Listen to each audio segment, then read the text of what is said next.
Mga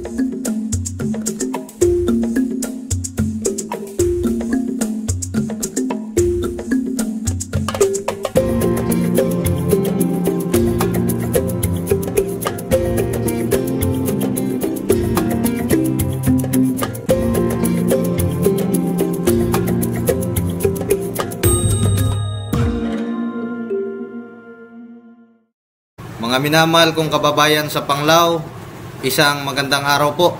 Pagbati mula sa inyong lingkod, Fire Officer 2, Jose Arman S. Palcat ng Panglao Fire Station. Welcome po sa ating Fire Safety Awareness Seminar. Para simulan po ang ating seminar proper, naganda po kami ng ipapakita namin sa inyo yung mga pangyayari o mga sunog na tinatawag nga nating tragic fires in the Philippines, Ito po yung mga sunog na nangyari na nag-iwan po ng marka sa atin pong lipunan, kasi nakapagbigay po siya ng malakihan pong damage. Kung maalala nyo nga po, yung Kentex Manufacturing Incorporated, ito po ay sa Valenzuela City po, yung factory po ng tsinelas, kung saan po ay nangyari ito noong May 13, 2015. Alam ko po, naaalala nyo po ito, kung saan po nag-iwan po ito ng 74 na patay at itinuturing po itong third worst fire incident sa atin pong bansa. Yung nangyari pong sunog sa Resorts World Manila noon pong June 2, 2017, 11:30 AM po, kung saan po ay nag-iwan po ito ng total fatalities po natin ay 38, including po yung gunman. Ayun nga po, nagbigay po tayo, pinakita po natin sa inyo na ang sunog nga po, pag atin pong napabayaan, atin pong minaliit po yung sunog, yan po ay isang napakamaling bagay po yan sa ating buhay. Makikita po natin sa ating mga naging example na ang sunog po ay hindi po natin yan dapat binabaliwala. Kaya nga po tayo ay nagkakandak ng ganitong seminar, kahit po tayo ay nasa kasalukuyan po, nasa nasa pandemic po tayo, pero nag-e-exert pa rin po tayo ng effort para kayo po ay maabot at patuloy po kayong mapaalalahanan. Sige, simulan po natin. What is fire muna tayo, Ang fire daw po ay rapid self-sustaining oxidation process accompanied by the evolution of heat and light of varying intensity. Yan po ang fire. Ngayon, ang fire po pala ay meron din pong characteristics. Siya nga po ay fast, dark, at hot. Fast po siya kasi doubles its size every 30 seconds. Hamakin nyo po yan, na kung sakali pala mangyari, magkaroon po ng sunog, in every 30 seconds po ay dumudoble po yung paglaki ng apoy. Kaya ang oras po sa panahon ng sunog ay napaka-critical po niyan, Dark. A small fire can produce enough smoke to fill a building in minutes. At sa panahon po ng sunog, hindi lamang po apoy ang ating problema, nagkakaroon din po doon ng smoke. Isa din po yan.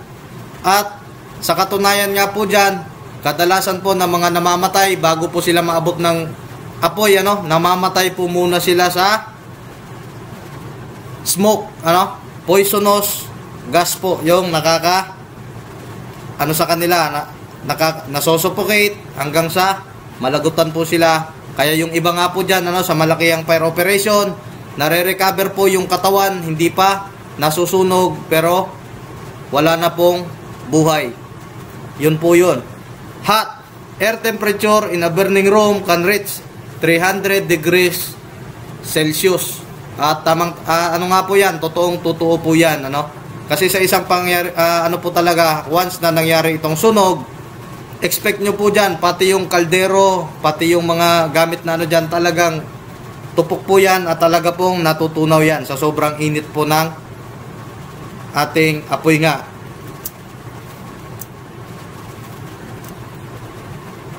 Proceed po tayo sa causes of fire. Meron po tayong tinatawag na natural, accidental, at man-made. Siyempre balikan po natin, pag sinabi po natin natural yan mga kababayan, ang ibig po nating sabihin dyan ay sunog na sanhi po ng mga hindi natin kontrolado, natural. Sunog na nagmula sa pagtama ng kidlat. Sunog dahil sa sobrang init ng ating panahon, At kung inyo nga pong mamarapatin, ipapaabot ko sa inyo na yan ay napakalaking problema po sa bansa kung saan ako nanggaling, Napakarami. Hindi ko nakikita po natin, mga forest wildfires, di ba? Yun po ay natural. Example po, Accidental naman po ay mga sunog po na sanhi ng katangahan. Katangahan, hindi po, biro lang.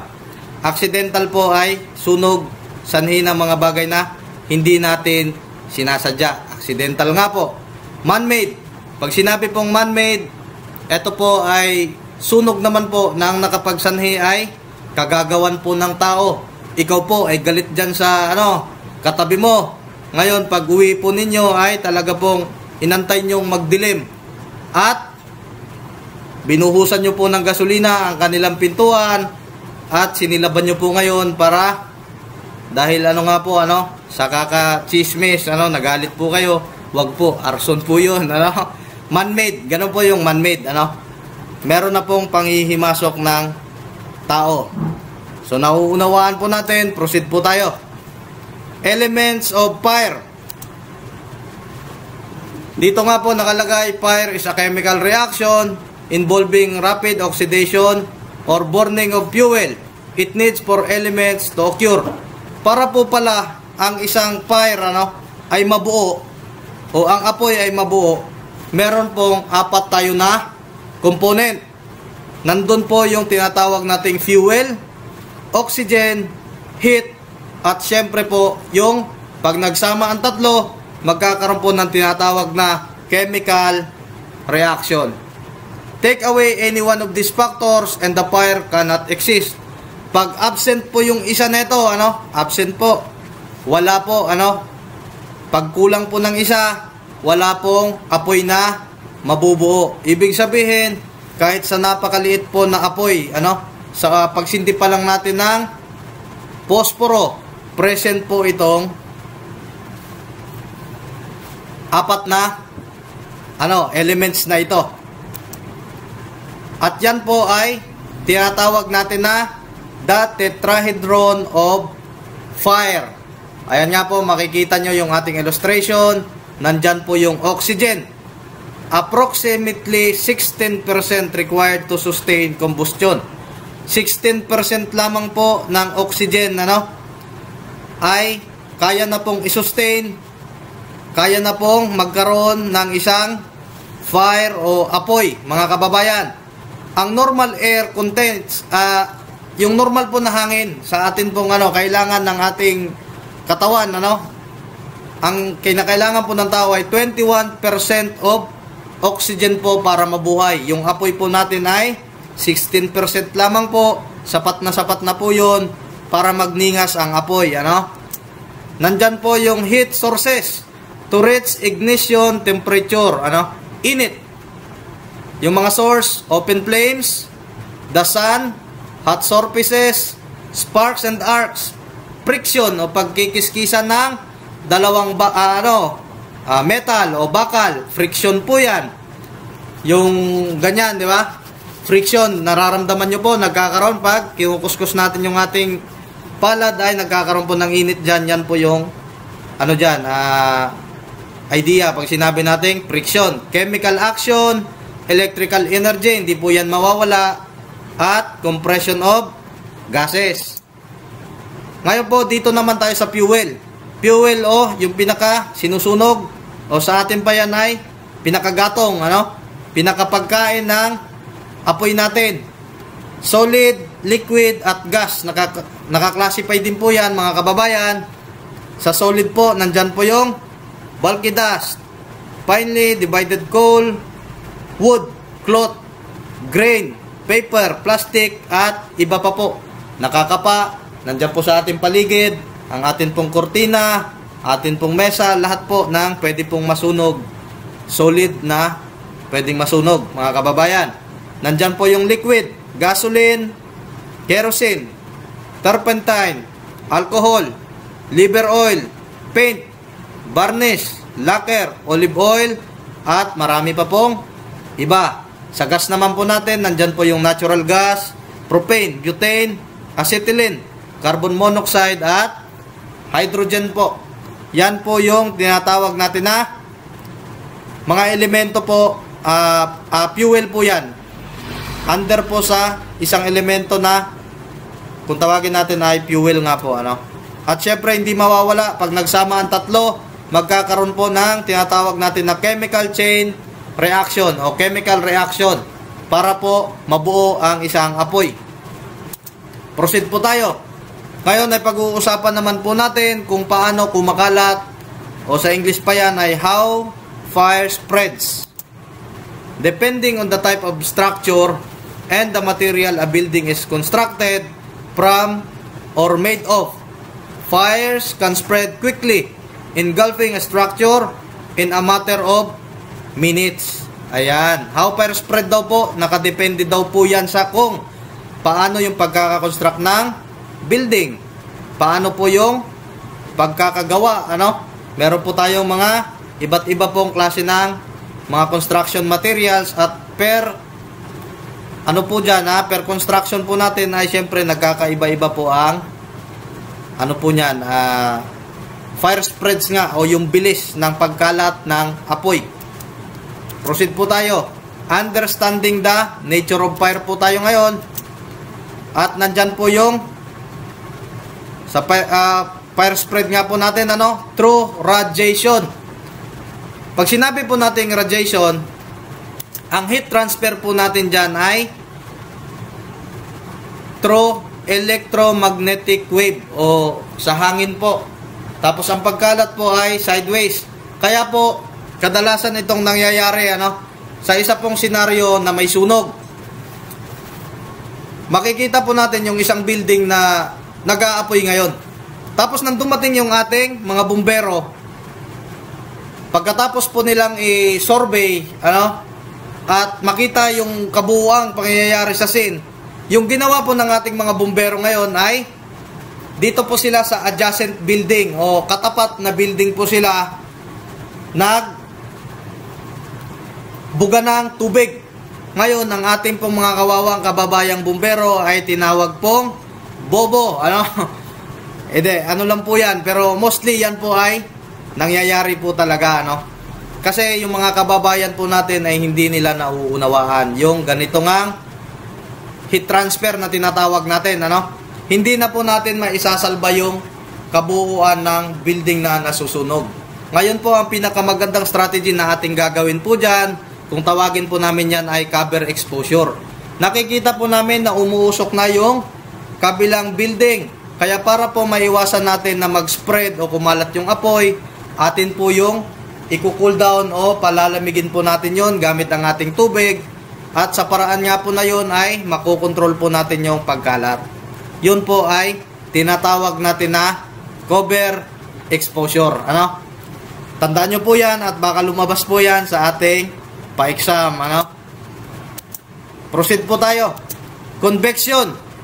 Kung yung kanina po yung radiation ay sideways po siya, yung convection naman mga kababayan ay, eto po, mangyayari po ito pag, wag naman, ano, pero kung yung bahay po na nasusunog ay 2-story po, ang apoy po ay nagmula sa baba, may harang naman po yun, napakakapal na semento, yung ating flooring. Pero magugulat po kayo, bigla na lang mag-aapoy doon, magliliyab ang apoy sa taas. Yun po ang tinatawag na convection po. Dahil po sa heat energy by the movement of heated fluids. May mga maiinit po na moisture dyan. Yun po yung sa sobrang init po nun, magkukos po yun ng pagliyab, ano? Yan po ay convection. Sa conduction naman po, pag sinabi natin conduction, nasa word nga po, ano? Siyempre, meron po tayong conductor. O yung pagkalat po ng apoy ay sa pamamagitan po yan ng example. Meron pong nasusunog. Nasusunog na bahay, meron pong tulay papunta sa isang bahay. Dadaan po yung apoy sa tulay na yon para masunog na naman po yung isang bahay. Yan po ay conduction, ano? Example po natin yon. Sige, proceed po tayo.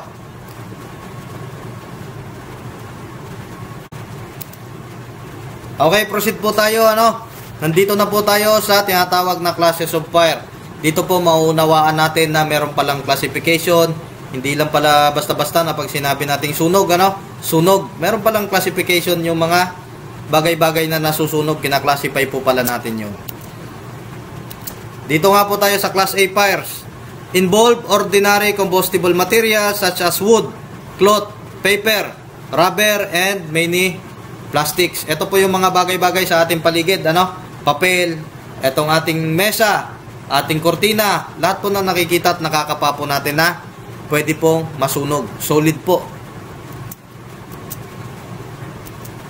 Pag sinabi naman po natin class B fires, involves flammable combustible liquids, greases, and gases.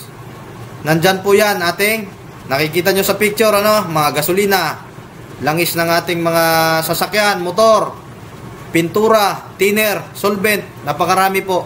Basta liquid po siya na nasusunog. Liquid, flammable, combustible. Nandiyan po, nakalagay po yan, mga kababayan. Pag sinabi naman po natin class C fires, yun naman po yung mga sunog o apoy po na ang pinagmulan po ay involved ay energized electrical equipments. Ayan, nakikita nyo po sa ating screen ang mga electrical equipments po natin. At ito pong class D fires naman, involve combustible materials such as magnesium, titanium, zirconium, sodium, and potassium, at lahat po ng mga siyum-siyum, ano? Yan po, mga chemicals po yan, o ano, kadalasan nangyayari po yan sa mga malalaki na pong ano, mga pagawaan, ano, mga factories, kung saan nandun yung mga ano, etong mga ganito ay mostly mga raw materials po yan para sa paggawa po ng isang produkto. Mari pong ganyan, ano, doon po yan kadalasan nangyayari. Class D. At meron po tayong class E. Yun naman po ay mga nuclear installation, reactor, nuclear chemical fires. At medyo ano po naman ito, ano, bibihira siguro kung sakali man pong mangyari, ano. Involved po siya ng mga nuclear, ano. Proceed po tayo. At meron nga po tayong last but not the least, ano, yung tinatawag po natin na class K fires. Its fuels are similar to class B. Ano nga po yung class B? Liquid pa rin po siya, ano? Fuels but involves high temperature cooking oils. Ayan, cooking oils, mantika po. And therefore have special characteristics. Class K agents are usually wet chemicals, ano? Liquid pa rin po siya. Pero mostly ito, sa madaling sabi po, yung class K fires po ay ano lang po ito, ano, binigyan ng pansin. Ito po ay kadalasan pong sunog na nangyayari po sa ating kusina. Sa mga oil deposits po na pinagmumulan ng ano, nakaimbak po natin ng mga cooking oils at marami pa pong iba. Yan po ang classification ng ating fires, ano. Ngayon naman po, proceed tayo sa tinatawag na the fire extinguishment theory o yung teorya po ng pagpatay o sa atin pa yan, dito sa Bisaya yan ay pagpalong, ano? Sa kayo. Nandyan po yung tinatawag natin na the principles of fire extinction consist of the elimination or removal of one or more of the four elements. Ang nasasabi nga po, ano, ang prinsipyo po ng fire extinguishment theory natin ay yung pagtanggal po o pag-eliminate ng isa, ano, removal of one or more of the four elements. Isa o higit pa doon sa tatlong o apat na component, apat po na element para po mabuo yung apoy. Una nga po dyan ay ang ating cooling. By using water as it absorbs heat from the fire and cools the fuel to a temperature where it no longer produces flammable vapors. Cooling o pagpapalamig po sa madaling sabi, Yan po yung approach natin, kaya po tayo gumagamit ng tubig. Yung mga fire truck po natin, yung pinakalaman, yan yung pinaka-common na approach natin talaga, Cooling po yung ginagawa natin dyan. Ito naman pong smothering. By excluding the oxygen in the surrounding atmosphere, the fire will be extinguished. Ang naman po natin dito, ang aalisin naman po natin ay yung ating oxygen po. Ito pong smothering ay tinatawag din po itong blanketing. At sa maliitan na senaryo, ang example po dyan ay tayo po ay nagluluto. Naglagay po tayo ng mantika sa ating kawali habang nakasalang po sa apoy. Ngayon po dahil nawili po tayo, ano pa bang pwede nating pagkawilihan? Napakaraming bagay kasi sa panahon ngayon, habang nagluluto, nag-cellphone. Habang po nagluluto ay sumaglit po tayong mag-TikTok. TikTok. Maraming nakakaano dyan, maraming nakaka-relate, pag sinabing TikTok.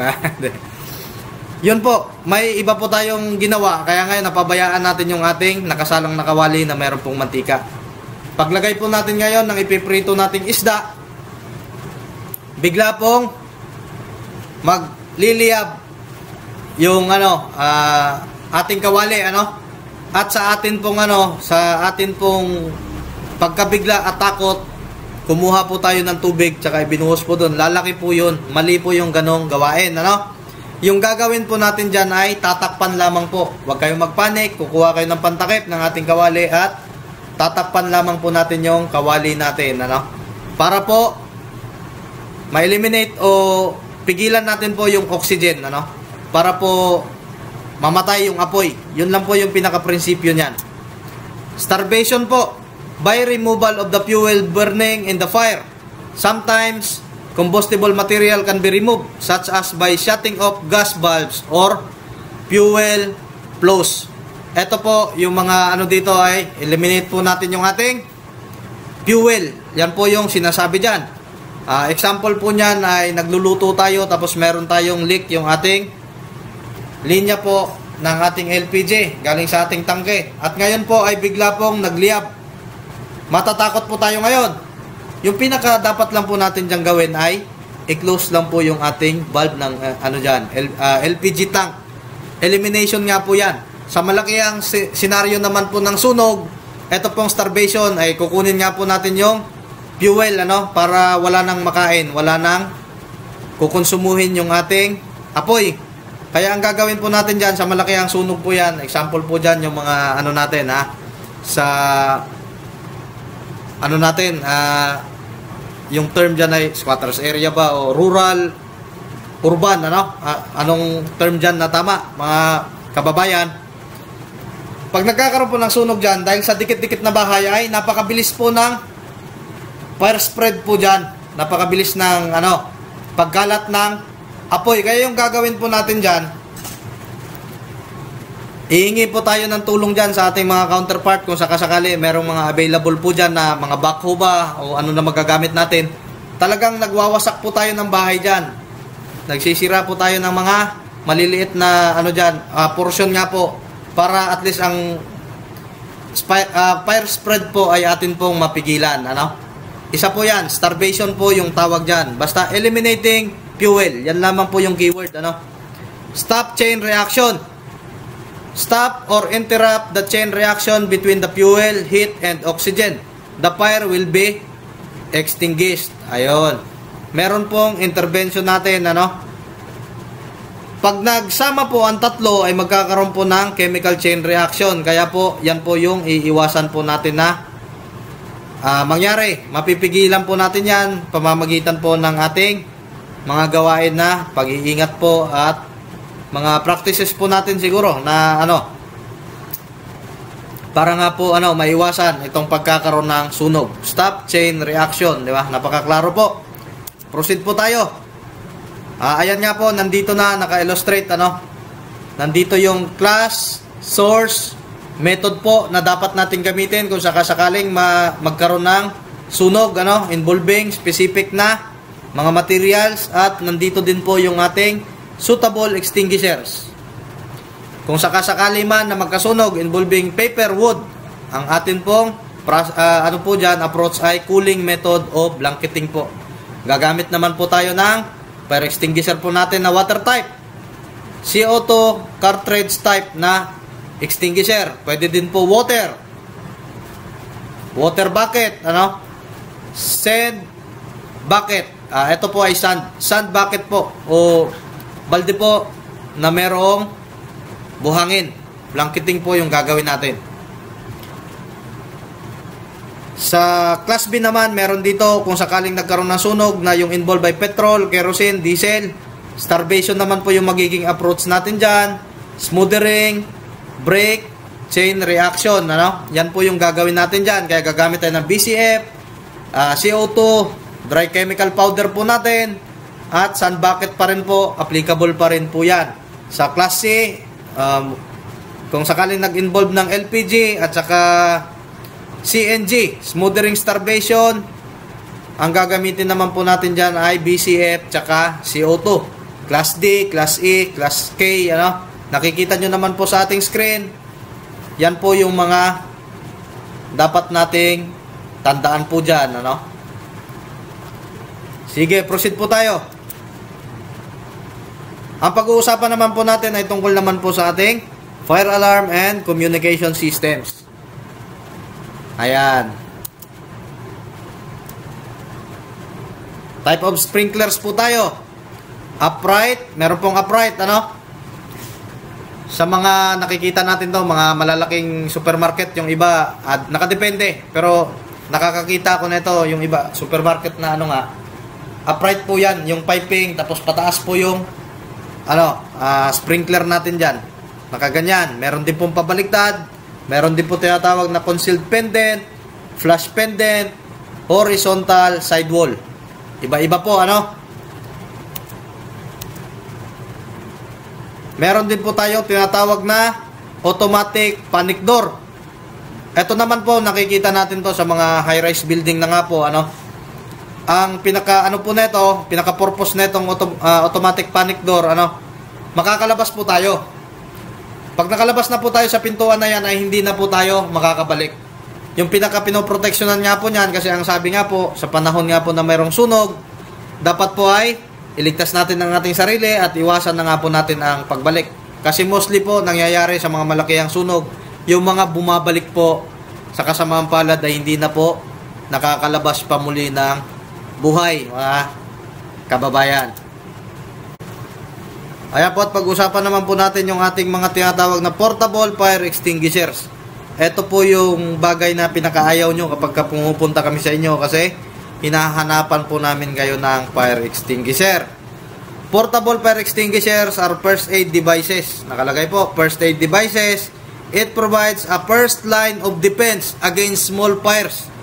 First line of defense po siya, Ang ibig sabihin po, pinakapananggalang po ninyo kung sakasakali man po na magkaroon po ng pagliyab po o magkaroon po ng sunog sa inyong lugar, sa inyo pong opisina o sa inyo pong tahanan. Kaya po wag na wag po kayong wag na wag nyo po yang minamasama, o wag po kayong nakukulitan sa amin, kasi nga po patuloy po namin kayong kukulitin, Hindi po ito for compliance purposes, Yung paghahanap po namin ng fire extinguisher sa inyo ay bahagi po yan ng aming trabaho, mga kababayan, para po tsakin na kung sakali man po magkaroon ng pagsiklab ng sunog sa inyong tanggapan, sa inyong nga pong tahanan, sa inyong paralan, kayo po ay ligtas. Ito po yung pinaka natin dyan, first aid, firefighting appliance nga po natin yung fire extinguisher. Meron din pong iba-ibang klase ang ating fire extinguisher, At atin nga po yung pag-usapan para maunawaan po ninyo. Nakalagay po dyan yung klase ng ating extinguisher. at yung type po ng apoy na kaya niya pong puksain, ano? Kaya po pala nagkaroon ng classification yung ating apoy para at least malaman po natin, ano, kung ano po yung pinaka fire extinguisher na ating gagamitin, compatible po. Pagka solid, ayan, nakalagay naman po sa screen, ano? Basahin nyo lang po, bigyan nyo pong panahon at inyo pong pagnilayan. Meron po tayong water. Pwede po yan sa solids o involving wood, paper, cloth, etc. Nandyan din po yung foam type natin na fire extinguisher. Kaya niya pong patayin ng apoy na nag-involve ng solid, ng flammable liquids, at saka po ng mga cooking oils. Dry powder po, ito po yung pinaka-common, ano? Ito po yung lagi namin hinahanap sa inyo. Ito yung lagi natin gamit. Kayang-kaya niya po patayin yung apoy na nag-i-involve po ng solid, liquid, gas, at saka po electrical equipments. Ito po yung pinakamaganda dyan, electrical equipments. Kung sakasakali man po na nagkaroon po ng short circuit, nagkaroon po ng sunog, nagliyab ang inyong saksakan o anumang electrical equipment nyo sa bahay, pag meron po kayo nito, yung dry powder type po na ating fire extinguisher, ay pwede nyo pong diretsong bugahan yung ating nasusunog na electrical equipment doon at hindi po kayo makukuryente, Hindi po tayo pwedeng gumamit ng tubig. Kasi alam naman po natin yan na ang tubig po ay number 1 po yan na conductor po ng electricity. Ang apoy po ay hindi natin mapapatay sa paggamit natin ng tubig. Ang mangyari po dyan ay tayo po ang madidisgrasya. Sige, carbon dioxide po tayo o CO2. Pwede po yan sa flammable liquids, electrical equipment, at saka cooking oils po. At least ngayon, alam na po natin na kung bibili tayo ng fire extinguishers, anong klase, anong uri po yung natin, At alam natin kung ano yung ating paggagamitan. Ayan, inisa-isa nga po dito, Yan na po yung pinag-usapan natin kanina. ABC powder fire extinguishers have a blue label. Naka-label po siya ng blue. They are versatile and can be used on Class A, Class B, Class C, and electrical fires. Ito po yung natin dyan, yung pinaka-common po natin na fire extinguisher. Meron din po tayong water type. Meron din po tayong AFFF foam. Ito naman po ay foam nga po siya, Bumubula po ito, parang bula. Ang pinaka-purpose po niyan ay siya sa mga liquid natin nga ginagamit, Pwede din po siya sa Class A. Pero mostly ito po yung approach at gagamitin natin dun sa mga liquid na liquid combustible materials. Kasi yung pinaka-purpose niyan ay blanketing po 'yan.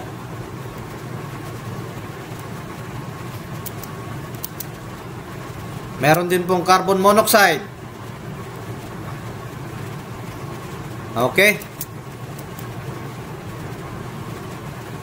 At meron din po tayong tinatawag na fire extinguisher anatomy.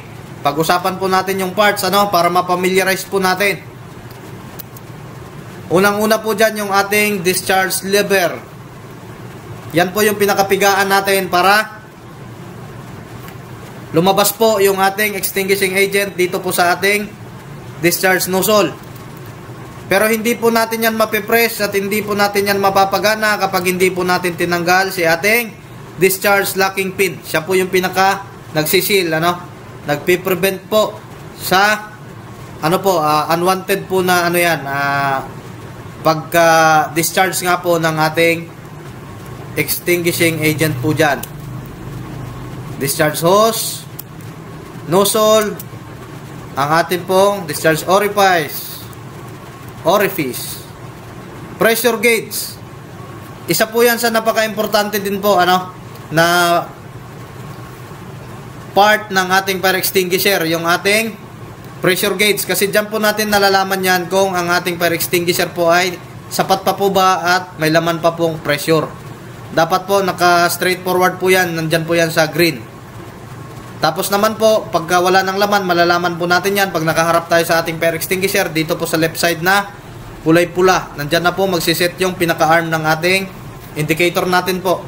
Malalaman po natin na wala na pong laman ang ating fire extinguisher. At panahon na nga po na atin po yung ipa-refill para po sakali po mangyari man po ang sunog, meron po kaysa naman po hayaan natin yung naka-display dyan na hindi na pala natin magagamit sa oras po ng ating pangangailangan.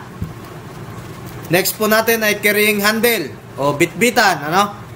Nandyan po yung data plate. Ito din po, importante din po yan na part kasi nandyan naka-indicate po yan yung klase ng ating fire extinguisher, mga special feature niya po, tsaka manufacturing date, nandyan po yan. Diyan po natin malalaman. Body o cartridge, yung pinaka holder ng natin, buong extinguishing agent natin yan. Proceed po tayo sa how do we put off fire. Fire extinguisher use.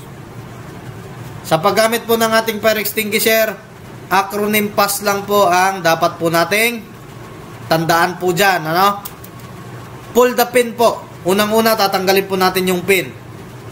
Aim po natin yung atin pong nozzle natin. Aim low at the base of the fire. Doon po tayo sa base. Huwag po tayo dito sa taas kasi wala pong mangyayaring pagpatay dyan. Dito po sa kung saan nagsisimula yung ating apoy. Doon po natin babanatan. Squeeze the lever. I-press nga lang natin. Squeeze natin yung lever. Tsaka i-sweep po natin yan side by side. Napakasimple po. Ganyan lang po ang paggamit ng ating fire extinguisher. Proceed po tayo. Knowledge and skill in basic firefighting. Ngayon, meron po tayong fire extinguisher. Ito po kailangan natin. How to use the different firefighting equipment. To know how to fight fire and to know when not to fight fire. Uulitin ko na naman po sa pag-fight nga po sa fire o sa pagpatay po natin ng apoy na kung sakasakali una po nating iisipin po dyan ay ang atin pong safety. Dapat po, instinct po natin yan, tansyahin po natin at tignan po natin yung sitwasyon kung atin bang kakayanin. When if fire has already spread beyond where it originally started. Yan, pag lumaki na nga po yung apoy, if you are in a situation where while fighting the fire, you have no avenue of escape. Pag nandun ka na po, natingin mo ay alanganin na po talaga, mahirap na po talagang dyan, edi isalban nyo na po ang inyo pong sarili. If you do not have any adequate firefighting equipment, pag kayo naman po ay walang sapat po na magagamit po dyan, abay wag nyo na pong ipilit po yan. Lumabas po kayo ng building, gawin nyo po ang inyong makakaya para mailigtas ang inyong sarili at hanggat maaari, magsalba po kayo ng iba nyo pong mga kasamahan. Exit na po kayo.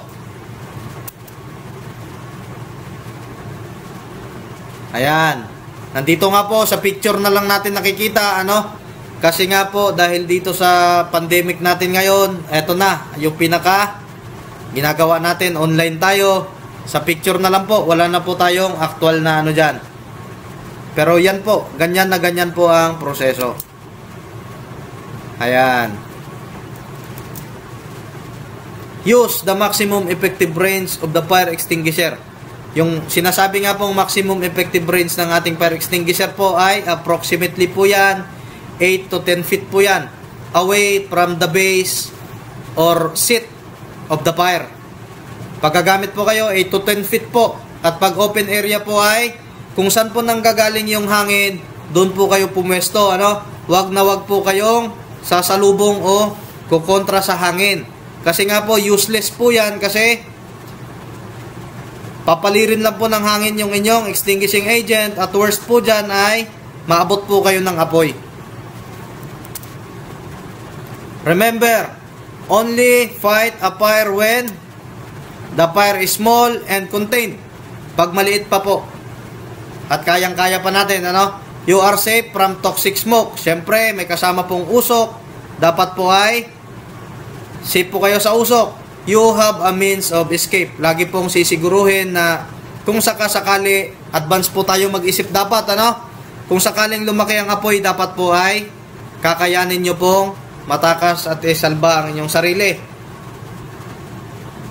Once na close nga po yung area, ano, kung saan kayo magpapight ng fire, pinakaisipin nyo po dyan, dapat yung exit po ay nasa likod nyo.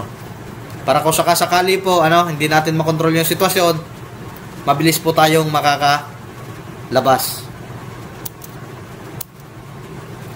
Fight fire with your back to a safe escape route. Ito po yung sinasabi natin. Your extinguisher is rated for the type of fire you are fighting and is in good working order. Dapat po daw, alam natin, yun na po yung napag-usapan natin kanina, alam natin yung ating fire extinguisher at alam natin na akma po siya para sa papatay nating apoy. At syempre dapat ay nasa maayos na kondisyon, na meron pa pong pressure at hindi pa po kung powder type po siya, hindi pa po namuo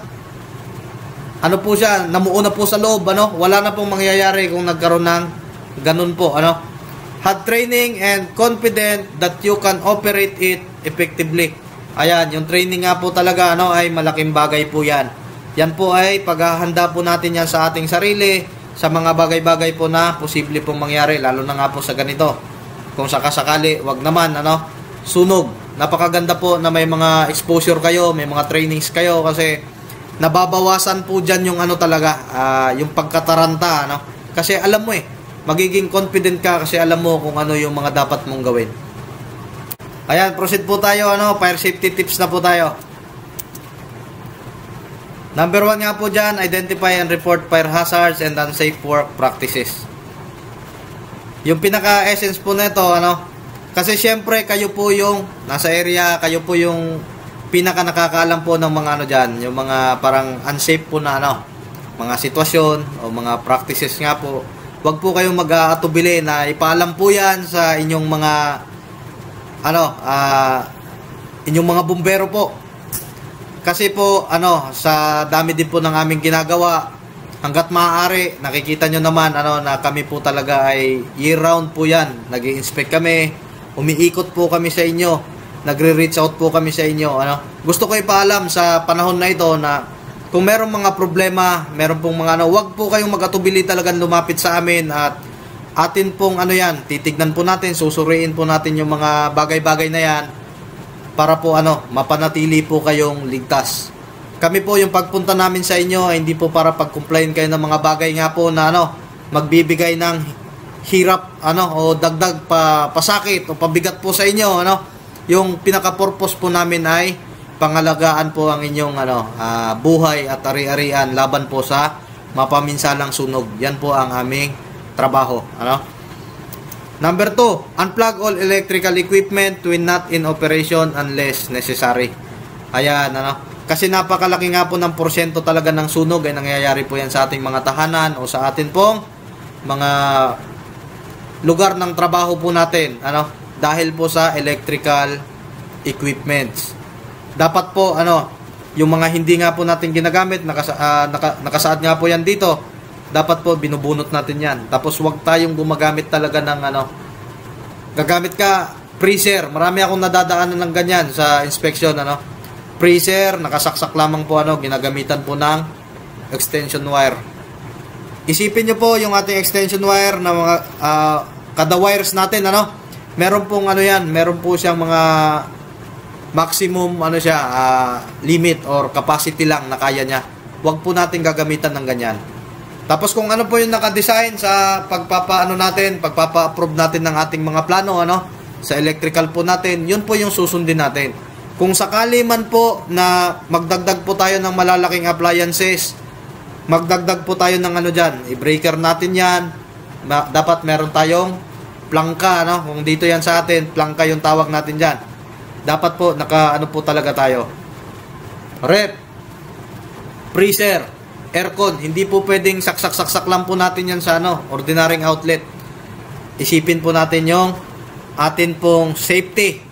Tapos pag aalis nga po tayo, maganda nga po dyan, hanggat maaari talaga, ano, kung wala lang naman po tayong mga masisira na ano dyan, rep natin o ano talaga, down talaga natin, off talaga natin yung ating main switch ng ating bahay o ating paralan, ano, kasi mostly schools, mga kan, ang dami ko nang responde na naiwan na aircon, nag-overheat, electric fan, naiiwan.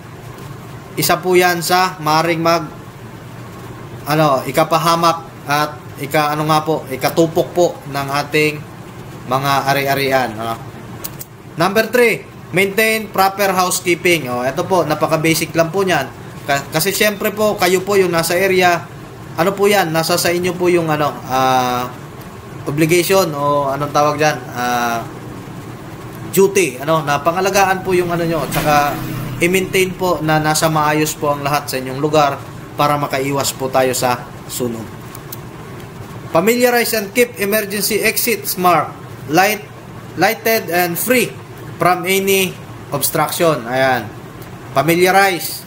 Pag ikaw ay bago ka sa isang area, isang lugar, mall man yan, o kung ano man yan, pinasok mo, lagi talaga dyan ay yung atin pong exits.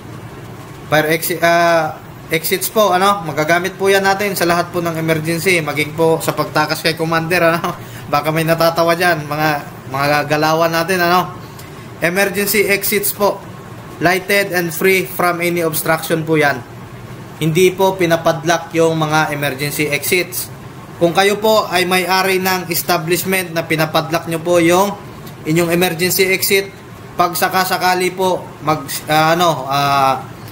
sumiklab ang sunog at mapano po yung inyong mga inyong mga kawani, inyong mga empleyado, napakalaking sagutin po ninyo yan sa batas.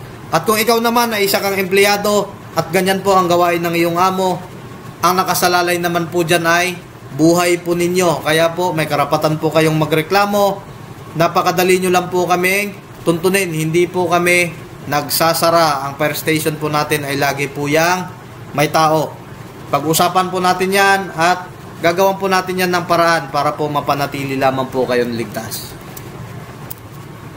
Number 5 po, familiarize location of fire alarm, fire extinguishers, and other firefighting equipment. Ayan. Dapat familiar po tayo sa ating mga firefighting equipments. Lalong-lalo na yung ating fire extinguisher. Napakarami pa rin po mga kababayan, pag nagkakanda kami ng inspection, yung fire extinguisher, uhugutin pa natin doon sa kinalalim-laliman pa. Natabunan na ng kung ano-ano. Paano na lang po pag mangyaring magkasunog? Ano po ang inyong gagamitin? Nadidipit po yung purpose na meron tayong fire extinguisher para po sana maging pananggalang ninyo kung sakali po magkaroon ng sunog sa inyong area. Yung fire extinguisher po, kaya paulit-ulit po yan naming ina-advise na dapat po ay hinahang po ninyo yan. Para nga po, madepensahan po ang inyong fire extinguisher. Hindi po siya mabilis na kalawangin at magbato po yung laman po niya na extinguishing agent. Para po maiwasan din yung paulit-ulit nyo na tuwing mag-i-inspection na lang po kami, hahanapan namin kayo, bibili na naman kayo ng panibago. Gastos din po yon. At ang isa po sa purpose po natin dyan na nakasabit po siya para kung sakasakali mangyari po ang sunog, kahit sino po ay madaling nakikita yung fire extinguisher. At kung may kaalaman po sa pagpatay ng apoy, malaking tulong po yun. Yun po yung purpose natin dyan. Enforce no smoking policy. Ito po, sa mga area dyan na di ba? Mga barman yan, ano man kayo, restaurant. Kaya po nagkakaroon po tayo dyan ng no smoking, na signboard. Hindi lamang po signboard yan. Dapat meron kayo niyan at dapat kayo mismo ini-impose nyo rin. Sinisita nyo rin yung mga naninigarilyo, kasi maliban nga po sa health hazard yan po ay fire hazard po. At posible po tayong madisgrasya dyan. 7. Avoid overloading of electrical circuits by plugging many appliances. Ito na, parang nasabi ko to kanina. Avoid po yung overloading. Meron nga pong limit, meron pong capacity yung ating wire na mga ginagamit, yung atin pong saksakan na ginagamit po dyan. Dapat po sapat at tamang lang po, yung makaya lang. Kasi po yung overloading ay isa din po yan sa cause. magkaroon po tayo ng sunog sa ating area. Number 8, do not store large volume of combustible liquids without proper clearance. Ayan po, proper clearance, permit. Saan po galing? And fire protection. Ayan. Permit po galing sa inyong BFP. Minsan po tayo, lalo na tayong mga negosyante, nagiging ugali na po natin yan na hala, tambak lang po tayo ng tambak kasi ang iniisip nga po natin dyan ay yung atin lang na profit ba natin o ano man ang ating mga purpose, Hindi na po, iniiwasan na po natin yung dagdag gastusin, proper clearance, permit, bakit ka pa kukuha, ay pwede lang din naman, kung sakaling mahuli, malaman, pwede naman nating idaan sa pakiusapan. Alam nyo po, yung inaalis nyo po dyan ay hindi po kayo nakakatipid. Yung ginagawa nyo po ay nire-risk nyo po ang inyong establishment, yung inyo pong pinaghirapan, yung source po ng inyong kabuhayan ay inaano nyo po yan, anong tawag dito? Inilalagay nyo po sa posibleng peligro kasi hindi nyo ipinapaalam sa tamang tanggapan o sa inyong mga bumbero na kung sakasakali sana napag-usapan natin yan. Ang atin po kasi dyan ay magawan po natin ng remedyo, magawan po natin ng paraan para po panatilihin nga pong ligtas kayo. Kaya wag po kayong matakot sa amin kasi ang bumbero po ay inyo po yang kaibigan. Ang trabaho po namin ay panatilihing ligtas po kayo. Hindi nyo po kami kalaban, hindi po kami ang nagpapahirap sa inyo. Ensure complete attendance of all fire brigade members during fire safety seminars and drills. Ayan. Napaka na po na ito, Napakarami na pong nangyari na ito na kahit kahit estudyante o ang seminar po kasi, yung mga drills, napakalaking bagay nga po yan, uulitin ko, para po i-boost yung ating, tawag dyan, yung kakayanan po natin at yung self-confident po natin, na kung sakasakali po mangyari nga po yung ganitong, paulit-ulit natin ginagawa, training, seminars, wag po kayong magsasawa. Kasi nga po yung kaalaman po, dagdag kaalaman po ay, gain po natin yan. Mas maigi pong meron tayong alam na hindi po natin magamit. Kaysa naman po dumating yung oras ng pangangailangan, wala po tayong alam. Diba? Yun po yung ibig kong sabihin doon. To make the story short, mga kababayan, napaka-importante po ng seminar at drills. Number 10 po, regularly conduct emergency drills. Ayan, kaya kung may actual nga tayo, diba, nagkakaroon po tayo ng mga fire exit drill. Maging sa inyo pong sariling tahanan, gawin nyo po ito. Para po yung mga maliliit na miyembro ng pamilya, yung mga bata, paulit-ulit, sa paulit-ulit kasi po, doon po tayo natututo. Kasi nga, aminin natin yan at sa hindi, tayo pong mga bilang tao, minsan po ay nakakaligtaan po natin yung mga bagay-bagay pagka hindi po tayo paulit-ulit na nire-remind. Maging sa tahanan nga po, uulitin ko, dapat ginagawa nyo po yan. Para kung sakasakali man, ang sunog po kasi ay wala po yang pinipiling panahon, wala po pinipiling lugar po yan. At napakasaklap nga po kung mangyari po yan sa ating tahanan at mapahamak po, hindi lamang ang ating ari-arian po, maging ang buhay po natin at ang buhay ng ating mga mahal sa buhay. Ayan, making a fire safe place. Proceed po tayo How do you make a place, home, building, or premises fire safe? Eto. With today's available technology, we can actually make our places adequately fire safe. The thing is, most of us, for whatever reasons, do not take this effort. Ayan, sinabi na nga po, tatagalugin po natin. Sa ngayon nga daw po kasi napakarami na ng available na sources natin, Facebook tayo ng Facebook, YouTube tayo ng YouTube. Bakit hindi natin i-search tong mga bagay na to na magbibigay sa atin ng kaligtasan, Nagpapasawalang bahala po tayo. The thing is, most of us, for whatever reasons, do not take this effort. Ayan. Tayo po ay nagpapabaya sa sarili po nating kaligtasan, ano? Kasi nga pag hindi pa nangyari yung isang bagay, baliwala po sa atin, ano? Pero kung sakasakali, wag naman, ano? Pag nangyari na, doon na tayo magsisisi. Pero ang pagsisisi po ay huli na. Mas maigi pong lagi tayong handa. For those who will take the initiative to keep their places safe from fire, here is a few simple do's and don'ts. Ito po, kung nandyan pa kayo at naway hindi pa kayo tulog, ano? Do's and don'ts lang po, baka po makatulong. Plan your escape. Ayun, sinasabi na nga natin kanina, ano? Kahit sa bahay, practice po natin yan.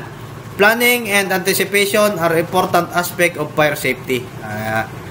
Bago pa nga mangyari, iba talaga lagi nagpaplano, ano? Planning. Knowing what to do before the emergency arises is the best way to prevent panic and confusion, ano? Dapat nag-anticipate po tayo, ano? Sa mga posibleng mangyari. Doon po, naiiwasan po natin doon yung mabigla, magpanic tayo, malator, ano? Sabi nga nila, lator, hindi, rattle. Maratol tayo, makonfuse, ano? Typical safety evacuation procedure. If the fire is detected, the person who detects the fire immediately shouts or alerts everybody. Syempre, meron pong sunog. Yung pinaka-common po, pinaka-normal na ano ng isang tao po dyan ay sisigaw po siya ng sunog! Sisigaw po ng sunog. Yung malakas po, sunog. Ano? Sunog.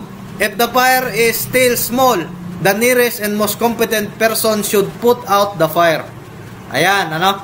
Yan nga po yung kagandahan. Kapag lagi po kayong umaattend sa seminar, alam nyo po, competent po kayo. Pag malapit po kayo sa apoy ay pagsikapan nyo po na matulungan o ma-put out po yung fire, ano?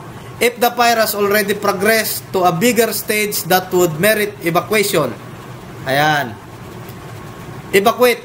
Kung sakasakaling hindi na kaya talaga, lumabas. At hanggat sa maaari, yung kaya mong dalhin na ano, kaya mong akayin. Kung meron tayong mga ano dyan, mga PWDs natin, mga nakakatanda, bata, tulungan po natin yan, ano?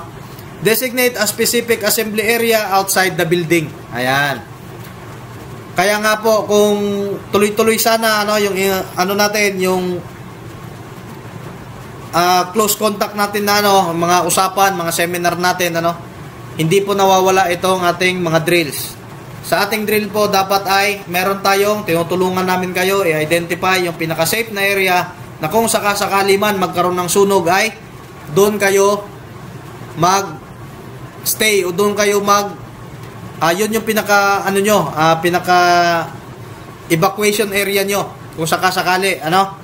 Designate a specific, yun na po yun. Maging sa bahay po, gawin nyo po yan. Kasi napakalaking tulong po niyan. Kung sakasakali po nagkasunog sa inyong bahay, ang lahat ng miyembro ng pamilya, alam nyo kung saan kayo magkikita-kita. Paglabas mo, diretso ka doon. At least, mabilis mong mabibilang at makikita kung sinong nandun. Sinong wala. Kasi yung iba dyan, kung saan na sila tatakbo, ligtas na pala, nakalabas na pala yung anak. Ngayon, ikaw bilang isang magulang, syempre, nasa instinct mo nga, babalik ka, ano? At worst nga po dyan, mostly yung mga pumapasok po. Kaya nga po, sabi, huwag ka nang babalik pag nakalabas ka na. Kasi walang katiyakan kung ikaw ay makakalabas pa po ng buhay. Proceed po tayo. In a fire, crawl low under smoke. Smoke and heat rise. So during a fire, there's cleaner, cooler air near the floor. Ang usok po ay nasa mataas po yan. Kaya kailangan mo pong dumapa at gumapang po. Kasi nandun po, mga 2 feet po from the ground, meron pa po tayong space dyan. Ano? Hindi pa yan fully na-accumulate po ng usok. Meron pa po tayong malalanghap na sariwang hangin. Gapang po tayo. But if you have to escape through smoke, crawl on your hands and knees with your head 1 to 2 feet above the floor. Ayan, gapang po tayo. Gagapang po. Palabas. Smoker safety. Sa mga nagsisigarilyo, ano? Don't smoke in bed or when you're drowsy.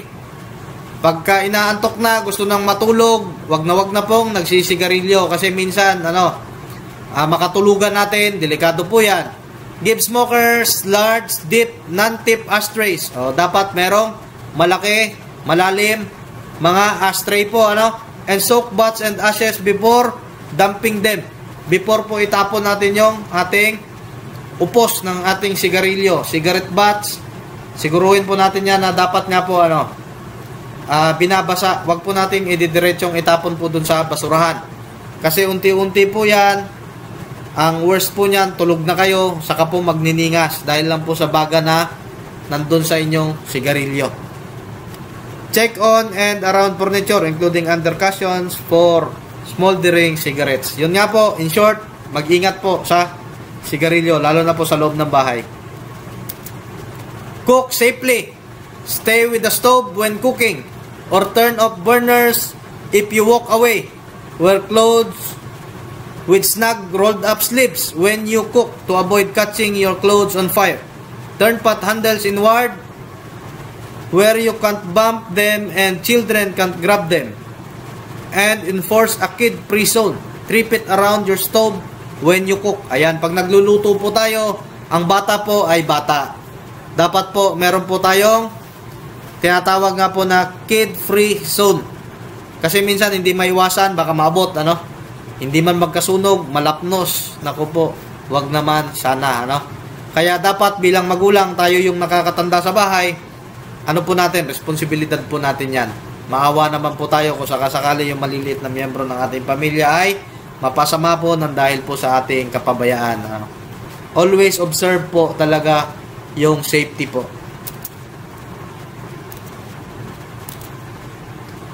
If your clothing catches fire, remember, stop, drop, and roll. Yun lang po. Hihinto, hihiga, at gugulong po kayo.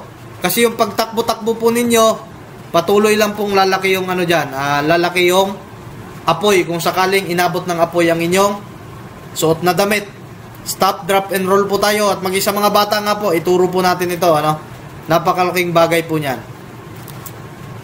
What to do in case of fire? Eto na. Yung mga dapat natin gawin kung sakasakali talaga, ano? Do not panic. Be calm. But act quickly. Huwag daw mataranta, ano? Kalmado lang po at act quickly. Mag-isip tayo ng mga pwede natin gawin at mabilis pero safe po natin na i-execute, ano? When your frying pan bursts into flame, cover the flame with any metal cover. Attempt to shut off the oxygen from the air. Ayun po, ano? Cut off natin yung oxygen. Napag-usapan na po natin kanina. Tatakpan naman po natin yung atin pong frying pan o kawali. Kaha, di ba? Do not pour water because it may spread the fire or even scald you. Wag na wag nga po. Sinabi na rin po natin yan kanina. Wag na wag po nating bubuhusan ng tubig. Kasi po, sa science nga po natin, ano, pag-uusapan na naman ba natin yan? Namimiss ko na naman tuloy si ma'am. Biro lang po. Do not. Water nga po, kasi nga, ang tubig po ay, alam na po natin yan, ano, mas mabigat po ang tubig. Ang langis po ay mangingibabaw po yan. Kaya nga po, kung meron po tayong, ano, mga, sa lecture natin, nag-execute po tayo ng mga, ano dyan, ano, yung actual na pagpatay, yung ginagamit po natin dyan ay, mga bucket po, na meron pong lamang tubig, lalagyan natin ng gasolina, ano? Isa din po yan sa paraan para makita nyo po na ang gasolina po ay mas magaan po sa tubig. At kahit nasa tubig, tubig yung gagamitin natin, talaga pong mangingibabaw po yan, hindi po namamatay yung apoy. Yan po yan, mga kababayan. If it is just a small fire, you can extinguish it using any of the following. Pag maliit lang naman po yung apoy, pwede po kayong gumamit ng basahan, rag, a heavy garment, a pail of water, or an extinguisher. The best is an ABC fire extinguisher. Ayan nga po, ulitin na naman, inulit na naman. The best daw po ang ABC fire extinguisher. Ano? Kaya po, wag na wag po kayo nagmamaktol pag hinahanapan po kayo ng fire extinguisher. It is for your own good po, mga kababayan. Number 5, call for help immediately. Phone the fire department at once. Be sure to give the exact address. Ayan na po yung sinasabi natin dyan. Ito po yung minsan ay nakakalungkot na pangyayari. Ano? Pag nangyari po itong sunog, kawawang kawawa po ang inyong mga lingkod na bumbero.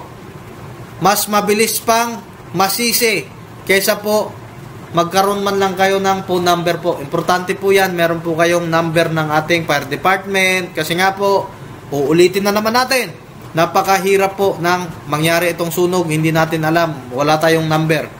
Kung hindi man natin yan magamit sa ating sarili, mga kababayan, maaari tayong makatulong sa ating kapwa po dyan. Kasi nga, sa isang pangyayari ng sunog, yung may-ari po ng nasusunog na bahay, for example nasusunog ang bahay, nawawala na po yan sa kung ano po yung gagawin nila. Wala na po, hindi na nila makita yung kanilang cellphone, di ba? Kaya napakalaki po na niyan, napakalaking tulong po niyan na meron tayong kapitbahay na agad-agad ay nakakatawag ng bumbero. Parang awa nyo na po, lagi pong ihuli po yung video. Ang dami. Ang bilis manisi, video, nagla-live, walang ginagawa, tawag po tayo. Basic lang po talaga yan. Diyan po tayo sa communication palagi nagkukulang. Number 6. If the fire is beyond control, warn the family and go to the nearest and safest exit. Ito na ngayon, di ba? Do not attempt to save your belongings. You might get trapped inside the burning house. Your life is more important than your things. Ayan. Napakaklaro po, Kung pwede naman pong bitbitin, okay lang po yan.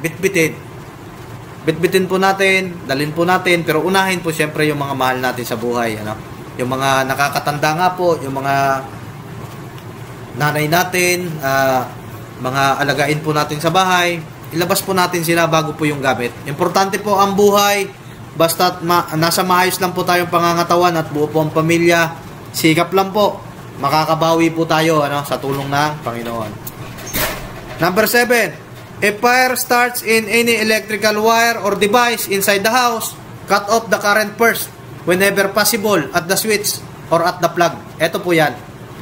Kung sakasakali po, pero kung may fire extinguisher kayo, ABC type, pwede po yan. Pero kung talaga yung pinaka-safe, pwede po, cut off nyo. Kung wala kayong fire extinguisher, pwede nyo na nga po buhusan ng tubig, basta na-cut off na po yung main source po natin dyan.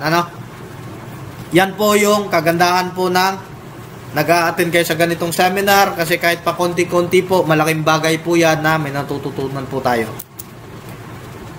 Proceed po tayo. How to get out of a burning building. It is always dangerous to remain in a burning building. Opo. Napaka-importante po ng mabilis na action dyan. A matter of time po, seconds. Napakabilis nga po, 30 seconds nga lang po, di ba? Dumudoble yung laki ng apoy. Fire often spreads rapidly and cut off, escape, and are likely to generate poisonous gas. Okay. Posible po, maunahan tayo ng apoy sa exit natin, hindi na tayo makalabas, at matrap po tayo sa loob, papatayin po tayo doon ng poisonous gases po. Kung makikita nyo, di ba, sa mga nasusunog nga, may mga pangyayari po dyan na namatay, inabot sila, yung smoke po yung nakano sa kanila, na-recover yung katawan, hindi pa inabot ng sunog, walang sunog, pero namatay po sila. Kasi yung nangyari nga po, nung nagkasunog, akala nila makakaligtas sa kanila ay tubig, tumakbo po sila dun sa CR. Doon po sila inabot. Hindi nga po sila inabot ng apoy, pero nasuffocate naman po sila at yun po ang naging sanhin ng kanilang kamatayan. Lalabas po talaga tayo dyan, Dapat makalabas tayo. If you are trapped inside the burning building, do not open a door that feel warm. Ayan. Kung na-trap po kayo, o nasa kasagsagan po kayo ng inyong paglabas, ng building, kapain nyo po. Dapat kumakapa po kayo sa mga pintuan. Pag mainit, ito po ang gamitin nyo, yung likod po ng ating kamay, kasi sensitive po yan. Basta konting init po, wag nyo na pong ituloy, kasi mainit nga po yan, posible, napakalaki na po ng apoy dyan sa loob. Madidisgrasya po kayo. Superheated air might quickly kill you. Try to get out some other way. Yung sobrang init na apoy, posible daw po kayo dyan ikamatay po ninyo. Bakit po? Nagkakaroon po ng backdraft na tinatawag. enclosed po yung area, grabe na po yung apoy doon, napakainit na. Pagbukas mo, bigla po siya, mabibigla po siya ng pag introduce ng oxygen, magkakaroon po ng backfire na backdraft na sinasabi. Magkakaroon po ng malakihang pagsabog. Nakita nyo na siguro yan sa Facebook, may pakalat-kalat na may ganyang video na kaya nga pagka may sunog, lagi pinapalayo talaga yung mga tao. May mga posibilidad po, nagkakaroon po ng pagsabog. Proceed po tayo. Action taken when fire strike. Ito po. If fire breaks out, immediate correct action gives the best chance of putting it out quickly. Yan. Kung sakasakali nga daw po magkaroon po talaga o mag-break out ang sunog, magkaroon ng sunog sa inyong area, yung tama na approach po natin at yung bilis po ng ating pag-act talaga ay napakalaking bagay po niyan. Reducing the danger to life and keeping damage to a minimum. If there is a fire, remember these 6 steps to safety. Meron po tayong 6 steps to safety pala, Susunod dito. Yun lang po. Agaran at maayos po na pag-aksyon, Malaking bagay po yan para mapigilan yung apoy at kung hindi man po, at least ma-minimize po natin yung damage. Ayan nga po, acronym safety. Sound the alarm. Meron po tayong mga fire alarm po dyan. Ang sabi nga po ay hindi lamang po ating sarili ang ating isipin. Meron din po tayong katungkulan po dahil hindi daw po tayo nabubuhay para sa sarili lamang. Sound lang po yung alarm para po ma-notify. Malaman po ng lahat ng naka-reside sa area o lahat po ng dyan, nasa loob na kung sakasakali po may sunog pala, at least may salban din. Malaking tulong po yun para may salba din po nila yung kanilang sarili. Advice, Fire Brigade. Meron po tayong, nagko-compose po tayo ng Fire Brigade sa ating mga lugar ng trabaho, i-notify po yung Fire Brigade para po ang bawat isa po ay magampanan po yung mga gawain na dapat nilang gampanan para po sa kaligtasan po ng ating mga occupant sa area, Fight fire if possible. Hangga't maaari nga po, maliit pa yung apoy, patayin po natin. Evacuate the area, premises. Kung hindi na kaya, lalabas po tayo. Tell others, you get out, clear the area. Ayan po. At remember daw po, an ounce of prevention is worth than a pound of cure. Prevention is always better than cure po. Yung pakunti-kunting mga bagay po na ating ginagawa, sa side nga po ng fire prevention, ay napaka po niyan, napakaganda. Gaya na lang po nito, ginagawa nating seminar, Huwag po kayong mag-iisip na nagsasayang po kayo ng oras. Kasi dagdag kaalaman po yan sa inyo, Paulit-ulit, pero hanggang yan po ang pinakamagandang paraan para ma-master natin yung mga bagay-bagay, yung pagiging paulit-ulit. Kesa naman po, umabot na tayo sa huli, mangyari yung sunog, hindi natin alam kung ano ang dapat natin gawin, Always, magsisi tayo, pero huli na po. Ayan, isa na naman po. Isang sayings na naman natin. All the thieves in the world cannot take all your belongings, but one good fire could raise it to the ground in 5 minutes time. Sabi nga po nila, 10 beses man daw po kayong manakawan, hindi mauubos ng kawatan yung inyong pag-aari. Pero isang beses lang po kayong masunugan, mga kababayan. Diyan pa lamang po, dapat isipin at isapuso po natin yan na ang pag-iwas o mga gawain na sa fire prevention nga natin, ay napakalaking bagay po niyan. Kasi nga, in 5 minutes, isipin mo yung buong pinaghirapan mo.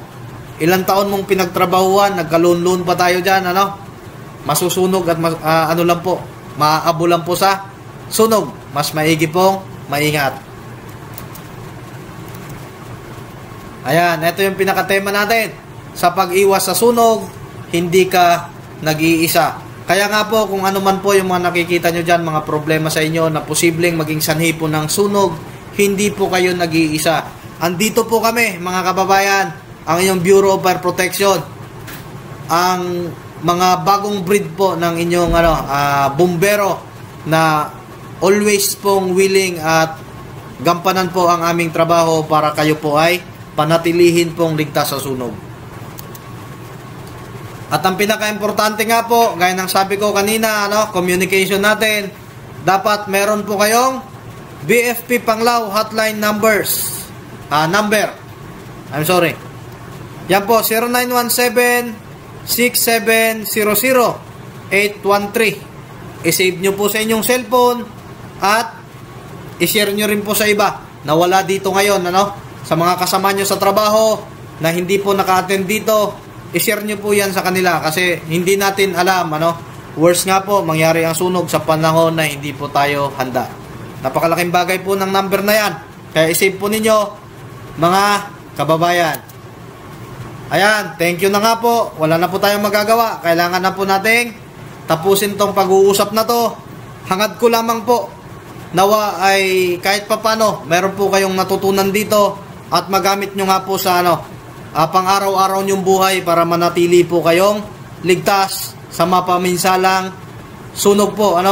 Mag-ingat po kayo palagi at hangad ko po kasama ang buong team ng BFP Panglao. Lagi po tayong ligtas sa sunog, lagi po tayong mag-iingat at patnubayan po tayo ng Panginoon.